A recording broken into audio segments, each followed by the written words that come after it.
स्वागत आहे तुमचं दीपास ब्लॉगमध्ये. तर चला आज भाजी कोण बनवते बघूया. आज भाजी काही मी बनवणार नाही आहे, मी फक्त भाकरी इकडे बनवायला लागले आणि बाकी भाजीची तयारी पूर्ण करून ठेवलेली आहे. अद्रक लसूण खोबरं मिक्सरवरती वाटून ठेवले, कांदा वगैरे पूर्ण तयारी करून ठेवलेली आहे. तर बघा आज कोण भाजी करते. तर आज भाजी आमचे पप्पा करत आहेत. खूप दिवसानंतर माझ्याकडे आलेले आहेत.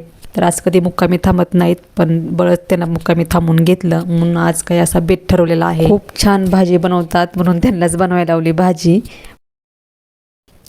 तर तुम्ही कधी तुमच्या बाबांसोबत अशी भाजी केली आहे का? कमेंट करून नक्की सांगा. आणि अशा छान छान व्हिडिओसाठी चॅनलला सबस्क्राईब करा. ठरवलं जेवण काहीतरी खास करायचं आणि तेही थेट बाप्पांच्या हातचं. तोपर्यंत मी इकडं कांदा लिंबू कट करून घेते.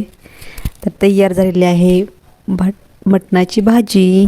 आत्ता मी जेवायला वाढून घेते. तर तुम्हाला कसा वाटला आजचा ब्लॉग आवडल्यास नक्की चॅनलला लाईक द्या. भेटूया पुढच्या ब्लॉगमध्ये. बाय.